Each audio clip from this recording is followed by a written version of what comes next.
जनाबाईंना भगवान पंढरीश परमात्म्याला बोलवायचं कुठं? हा, दळायला. बाबा संत महात्मे किती मोठे, त्यांचे विचार किती मोठे, त्यांना नक्की कळालं त्या काळात. आमच्या जनाबाईला काय कळालं?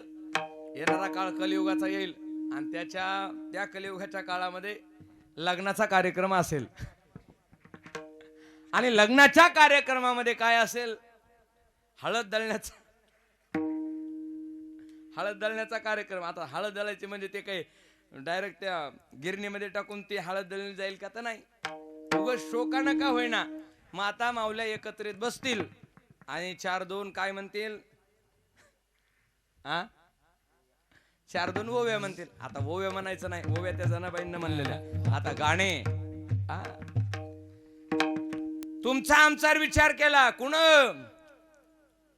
त्या श्री संत जनाबाईनं. आणि त्यांनी जात्यावरले भक्तिगीत या ठिकाणी जात्यावरले अभंग गायले गेले. कुण? जनाबाईनं. तुमचं आमचं सोडा, आता कुठं ते ऐकायलाच मिळत नाही. तुम्ही कुठेही आता लग्नाचं सीझन आहे, मला वाटतं लग्नाच्या सीझन मध्ये गावातले कुणाचे हळद दळायले तर लक्ष देऊन तुम्ही ऐका. काय जात्यावरले गाणे. आता सोन्याचे छत्रे आणि त्याच्या खाली नवरा नवरी.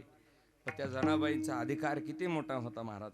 जनाबाईनं काम करावं, काम करत असता जात्यावर दळण दळावं आणि दळण दळत असताना जनाबाईनं म्हणावं, सुंदर माझे जाते ग फिरते कौतुके, ओव्या गाऊ कौतुके, तू ये रे बा विठ्ठला. सुंदर माझे जाते ग फिरते कौतुके, ओव्या गाऊ कौतुके, तू ये रे बा विठ्ठला.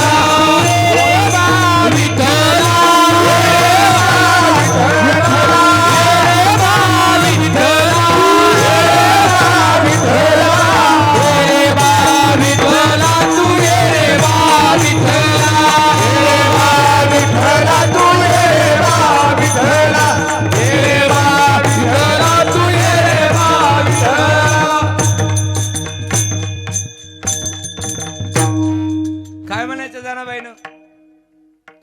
सुंदर माझे जाते ग फिरते कौतुके, ओव्या गाऊ कौतुके, तू ये रे बा विठ्ठला.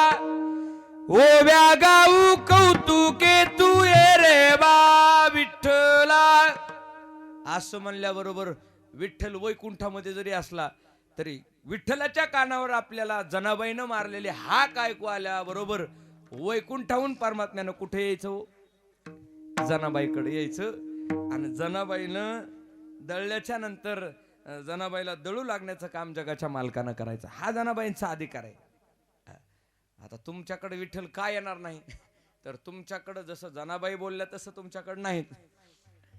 तुमच्या करता निर्माण करून ठेवलं ते जनाबाईनं जात्यावरलं गीत, जात्यावरल्या ओव्या अभंग. पण आता ते आहे का? नाही.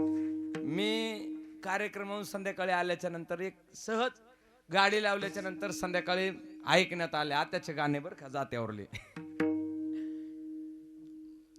तुमच्या करता जनाबाईंनी जात्यावरले ओव्या लिहून ठेवल्या तुमच्या करता. त्या जनाबाईंनी जात्यावर दळत असताना देवानं यावं हा अधिकार त्या जनाबाईचा होता. पण तुम्ही आम्ही चुकून सुद्धा त्या जनाबाईच्या कधी जात्यावरलं बाबा म्हणत नाहीत.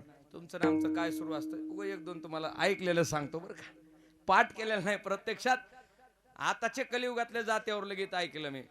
आता कसं आहे बघा, महिला मंडळ त्या जात्याच्या गीतावरून कृतज्ञता व्यक्त करत नाहीत. त्यांच्याकडं काय असतं? त्यांचं खायचं एकाच आणि गुण गायचं एकाच. खायचं कुठलं? नवऱ्याचं. आणि गुण कुठलं गायचं? भावाचं. आताचे जात आहेत अलकडले. असंच आमच्या गावातली एक शांता मावशी होती, ती गाणे म्हणते. जात्यावरले म्हणा कुठे तिचा 1 नंबरला असतं. आणि योगायोगानं मी कार्यक्रमावरून आल्याच्या नंतर गाडी बंद केल्याबरोबर तिचा कानावर ऐकू आला आवाज. आताच्या काळातले जाते सांगतोय बरं का मी. ती म्हणू लागले, महाराज वाटे 4 वाट सरा काय पाहतो कळस घराला अन सोन्याचं कुलूप माझ्या भावाच्या दाराला. मी म्हणलं हिच्या भावाला गरज नाही, सोन्याचं कुलूप कुठून आलं? ती म्हणू लागली. आता म्हणल्याच्या नंतर आवाज गोड लागायला, भले त्याचे भाव काही का निघू द्या. एवढ्यावर थांबला मी, तसंच थांबलो शांत. दुसरं चरण ऐकलं. आता सगळे परिचयाचे आताच्या बघ ते म्हणू लागले पुढं. वाटेच्या वाट सरा काय सांगू नवलाई आणि माझ्या भावाच्या गादीवर वाघ खेळतात लढाई. हिचा भाऊ म्हणलं काल माझ्यासोबत होता, कुत्र्याला भिवून पळून गेला, आणि हिच्या भावाच्या गादीवर वाघानं लढाई खेळावी. मला सांगा हे काय जातीत का हो? ह्याच्यातून काय साध्य होणार आहे? कुठलीही क्रिया करत असताना आपला परमार्थ सार्थक व्हावा ही वाट जर आपल्या करता कोणी निर्माण केली असेल तर ती संत महंत महात्म्यांनी आपल्या करता निर्माण केली.